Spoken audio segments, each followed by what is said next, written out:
All right, so get this. We're diving deep into the 97th Academy Awards today. Ooh, fun. We've got articles stacked up from Variety and The Hollywood Reporter. You said Even some hot takes from Twitter. Oh, my. A real mix of perspectives. I like it. But we're not here for just the headlines, are we? No. We're going way deeper. All right. Think record-tying wins. Okay. A historic breakthrough. Wow. And even an earthquake. What? Get this. Okay, I'm listening. This year's Oscars. Mm-hmm.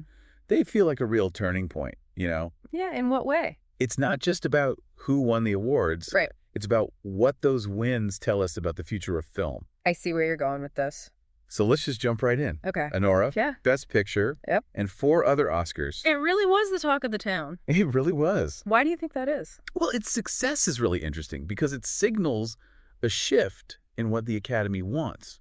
How so? I mean, they're not just looking at these big-budget blockbusters anymore. It seems like they're really interested in innovative storytelling.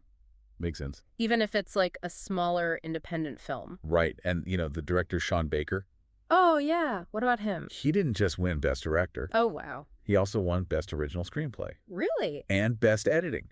No way. That ties him with Walt Disney for most Oscars won in a single year By one person. by one person. That's a record that stood for 70 years. 70 years. That's crazy. It is crazy. But it's not just the number, you know. Oh, what else is it? It's the combination. Yeah. A lot of the articles point to this trifecta as like Baker's incredible command of the filmmaking process. So like a true auteur. Right, exactly. He's not just a director. Yeah. He's a complete storyteller. He's shaping the narrative from script to screen. It's amazing. So are we seeing like a new type of auteur emerge here? That is a good question. It's a good question. And speaking of emerging talent, can we talk about Mikey Madison winning Best Actress? Oh, yeah. Wow. I mean, she was up against Demi Moore. What an upset. Talk about an upset, man. I know, but think about why she won. Okay, why? It wasn't about her star power. Okay.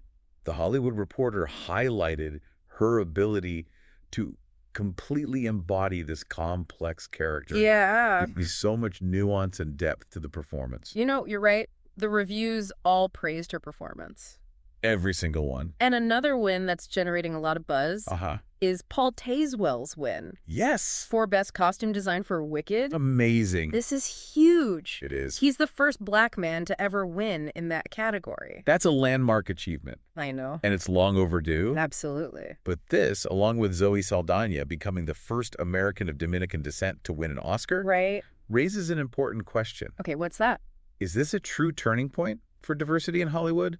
Or just a few exceptions to the rule? Yeah, that's what we're all trying to figure out, right? I think so. It's great to see these breakthroughs. It is. But the articles also highlight a need for more systemic change, I agree. both in front of and behind the camera. Both. So we've got Anora making waves, Yeah? historic wins for diversity. Yes. But what about the other films? Yeah, what about them? What else stood out to you? Well, The Brutalist, which won 3 Oscars, including Best Actor for Adrien Brody, Oh, yeah. seems worth checking out. I've heard good things. And the fact that it also won for Best Cinematography and Best Original Score Wow. suggests a visually and orally stunning film. For sure. Do you think this signals a growing appreciation for a certain style of filmmaking? Maybe. What do you think? It sounds like The Brutalist is the kind of film that really pushes boundaries. Yeah. Pushes the boundaries of cinematic art. Definitely. And of course, we can't forget about Dune Part 2. Oh, yeah, the sandworms. Snagging those technical awards for Best Sound and Best Visual Effects. They must have looked incredible on the big screen. Oh, I bet. Variety had a whole article about the groundbreaking visual effects in Dune Part 2. Really? Yeah, it seems like they're pushing the boundaries of what's even possible in filmmaking. I wonder what's next. I know. What other technological advances are just around the corner? It's very exciting. It is exciting, but let's not forget about the other winners. Right. Like what? I'm Still Here won Best International Feature. Okay. Flow won Best Animated Feature. Right. And the politically charged No Other Land won Best Documentary Feature. Okay. These wins highlight the global reach. Yeah. And diverse storytelling that the Academy is embracing. It really does feel like this year's Oscars were a mixed bag. It does. A celebration of artistic achievement, but also a reminder that the industry still has a long way to go. In terms of? in terms of representation and accessibility. Yeah, I think that's a good way to put it. But remember, the Oscars are more than just the awards themselves. Oh, absolutely. It's a cultural event, Totally. a reflection of where we are and where we might be headed. Okay, before we get too philosophical, can we talk about Adam Sandler showing up in gym shorts? Classic Sam. Classic Sandler. Right. But you know what else is interesting? What's that? All the articles mentioned Conan O'Brien's hosting debut. Uh-huh. And they all said he brought this fresh comedic energy to the ceremony. I like his style. Yeah, me too. Could this signal a shift away from like the traditional, more formal Oscar host? That would be interesting. It would be cool to see the Oscars embrace a more relaxed, fun vibe. For sure. But not everything went smoothly. Bro, no. What happened? Remember that whole Hulu live stream debacle? Oh, yeah, that was bad. What a blunder. It highlights the challenges and growing pains of switching from traditional broadcasting to these streaming platforms. It really does. What happens when these events are only available to stream? Yeah. Are we ready for that? Good question. And what about the controversy surrounding the In Memoriam segment? Yeah. Some pretty big names were left out, I know. which sparked a lot of discussion online. I saw that. It raises a difficult question, doesn't it? What's that? How do we properly honor and remember those who've contributed to cinema, It's a tough one. especially in a digital age where information can be so fleeting? So we've got Honora's success, Yep. these historic wins for diversity, the rise of streaming, Yes. the need to preserve legacies. It's a lot. It seems like this year's Oscars were like a microcosm of all the major trends and challenges facing the film industry today. Absolutely. It's a fascinating snapshot of a world in transition where the old ways are being challenged and new possibilities are emerging. And just when you thought things couldn't get any more unexpected, what about that earthquake? Oh, yeah, the after party nobody expected. Right. A minor earthquake hit L.A. right after the ceremony ended. Only in Hollywood. Only in Hollywood, right? But seriously, this earthquake feels almost symbolic, doesn't it? In what way? This industry that seems so huge and in charge, Right. suddenly shaken by something totally out of its control. That is a good point. Yeah. You know, it's a good reminder that nothing stays the same forever. Not even in Hollywood. Even in Hollywood. The ground is always shifting, both literally and metaphorically. It's true. And that's what makes the future of film so fascinating. Wouldn't you say? You know what? Let's take a quick break. Okay. And then we'll come back and really dig into what all of this might mean for the future of film. Sounds good. Stay with us. It really does feel like we're at a crossroads with all these changes happening at once. It's exciting, Yeah. but also a little bit unsettling. Right. Like, we keep talking about Honora and how it's different, but will its success actually change anything? Well, Will studios be more willing to take risks on these stories and these filmmakers? one article pointed out that Honora wasn't just a critical darling. Yeah. It was a box office success, too. Mhm. That's what studios really pay attention to. The money. Yeah, if they see that audiences are hungry for these types of films, they'll be more likely to invest in them. So maybe Honora is a sign that audiences are getting tired of the same old formulas, It could be. that they're looking for something more authentic, more challenging. It's a definite possibility. Yeah. And if that's the case, it could really open doors for a lot of filmmakers who have been traditionally overlooked, Right. especially filmmakers from diverse backgrounds who often struggle to get their stories told. That brings us back to the whole diversity conversation, right? It does. We see these historic wins for Paul Tazewell and Zoe Saldana, but is it enough? One of the articles I read had this interesting quote from a film professor, Oh, really? and I'm paraphrasing here, but they said that representation isn't just about ticking boxes. It's about more than that. Yeah, it's about whose stories get told, who's behind the camera making decisions, who has the power to shape the narratives that we see. So it's not just about seeing more diverse faces on screen. Exactly. It's about giving those voices real agency, real power within the industry. That's where things get tricky. Yeah, Because Hollywood is built on these power structures that have been in place for decades. Right. It's going to take more than a few Oscar wins to dismantle those structures. That makes sense. But what about us, the viewers? I mean, we're part of this equation too, right? Our choices, the films we support, the stories we demand, that all has an impact. We have more power than we realize. You think so? If we want to see more diversity, more innovation, more risk-taking in Hollywood, Yeah. we need to vote with our wallets, with our streaming subscriptions, even with our social media engagement. It's easy to get cynical about Hollywood, It is. but we have to remember that it's a business. It's a business. They respond to demand. So the more we demand diverse, interesting, challenging films, the more likely they are to produce them. Right.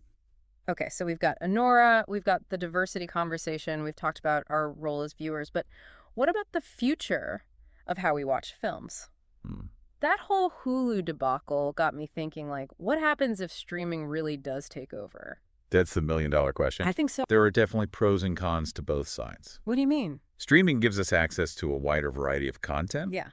But it also raises concerns about accessibility and affordability. Oh, right. Not everyone has high-speed internet. Exactly. Or can afford 1 million streaming subscriptions. Right. And then there's the whole issue of preservation. Oh, yeah. What happens to all these films if they're just floating around in the digital ether? It's a good question. How do we ensure that they're accessible to future generations? Right, and that's where the in memoriam controversy comes back into play. Yeah. It's not just about remembering the people who've passed away. Right. It's about preserving their work, making sure that their contributions to cinema aren't forgotten.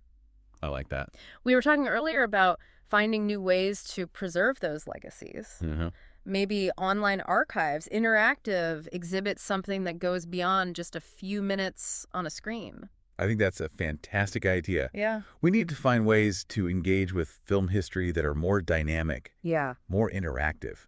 Right, for younger generations. Exactly, for younger generations who are used to consuming content on their phones and tablets. It's about finding that balance, right? I think so. Between preserving the past and embracing the future. And that's what makes this whole conversation so fascinating. I agree. We're standing at this pivotal moment in film history Yeah. where the old ways are being challenged and new possibilities are emerging. And who knows, maybe that earthquake was a sign of things to come. A shakeup. Like a shakeup, reordering a whole new landscape for filmmaking. That's a very poetic thought, but there's one more element to this that we haven't really touched on yet. Oh, what's that? The role of technology. Okay. And not just in terms of streaming and visual effects, but in terms of the creative process itself. How so? We're seeing the emergence of AI tools that can write scripts, compose music, even direct scenes. Whoa, that's a whole other deep dive waiting to happen. It is. So I've got all these converging forces, streaming, diversity preservation, and now AI.